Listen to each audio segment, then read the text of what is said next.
Hey everybody, it's Steve from Another Boy Mom. Wanted to give you a little potty travel hack. So if you're like me and you've got young kids, you tell them to go potty before they leave the house. They go, you're on the road trip, could be 20 minutes down the road, could be 3 hours down the road. All of a sudden, Mom, I gotta go potty. Here's a travel hack for a travel potty for your vehicle.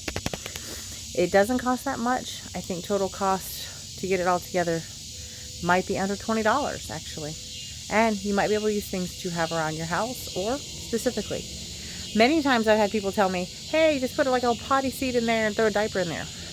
But diapers tend to be about like 15 to 20 cents a piece. And my travel hack tends to be significantly less for better absorbency. Let me show you what I've got. To start off, I do a 10-quart bucket with a handle, some scented disposable bags, get those at a dollar store of some sort, puppy pads or some form of absorbent chuck, a large adult pad and or diaper, and a seat. Now I just had a baby 8 weeks ago, so if you're like me, you got lots of these got sent home with you. They are those mommy pads, and they're super absorbent. Same thing with the little chucks things. They can't reuse them, so they send them home with you. Guess what? Perfect for your bedtime, your little travel potty, because it's not something you're going to use every day. It's that emergency potty.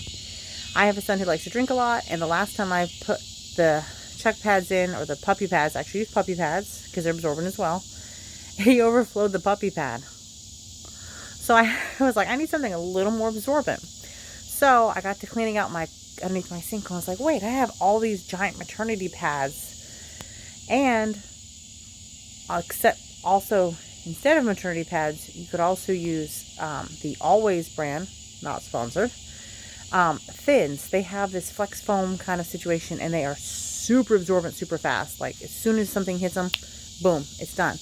So if you didn't have any of those pads, you could also throw in some of those maternity pads. They're great. You just sort of open them and have them ready to go. So as soon as they plop down to go pee, it quickly sucks it up so you don't have this big watery, sloshy mess. But let me show you how I assemble this little travel potty. And the reason I go with the bucket is a little bucket. One, it's the right height for a toddler to sit. And two, it can hold everything. So inside I put the pads, the scented, and I went with scented because if you have a poopy blowout, you're going to want something to scent it, especially if you can't throw it away right away. Puppy pads or absorbent bed liners. They fit in pretty easily.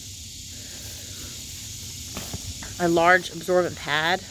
You could use a diaper, but when you start getting the bigger size diapers, sometimes they're just very narrow. They're long, but they're narrow, so you may or may not actually hit the target with enough. These are actually pretty wide. Same thing goes for like a menstruation pad. They're not super wide, so if you're looking for something, you just kind of, it's all about the position. So what I actually end up doing is I always keep it like this with a pad over it, push it down into the well, and then put the seat on. Now I picked a seat that was like, I don't know, $10 I think. I got it at Walmart.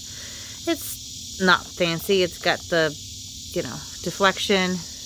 It's got the angle it sits in.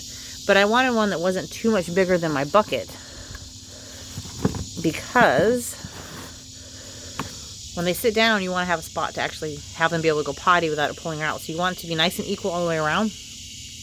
And that way when they plop their little booty down, you've got it ready to catch. And you can get the wet wipes and everything that you keep handy, like most of us do, in the vehicle pocket of some sort, and throw it in there, wipe them down, get them clean. Then you pull all your corners up, throw it in your disposable bag, and out it goes, and reset it for the next one. I always leave mine set, because usually it's the moment they quickly whip off that seatbelt and jump right on, and they're going. Like, I don't have a chance to say, hey, let me put a pad in here. Nope, they're already going. So I always keep mine prepped and ready to roll. It's not the prettiest thing, But when you need it, you're glad to just grab it, set it down, and go. Sometimes I don't even get it out of the van. They just pop out of the seat, and it sits between two seats in the front, between the front seat and the middle row, and they will plop their little booties down, and there they go. So I hope that this travel hack has helped you a little bit. It has been super helpful for me for several years. My oldest is 5, and several of my friends have utilized my little travel hack on the go and have just been stunned. So if it works for you, great. Give this a thumbs up. I'm Dee from Another Boring Mom. Remember, life's not boring, and have a great day.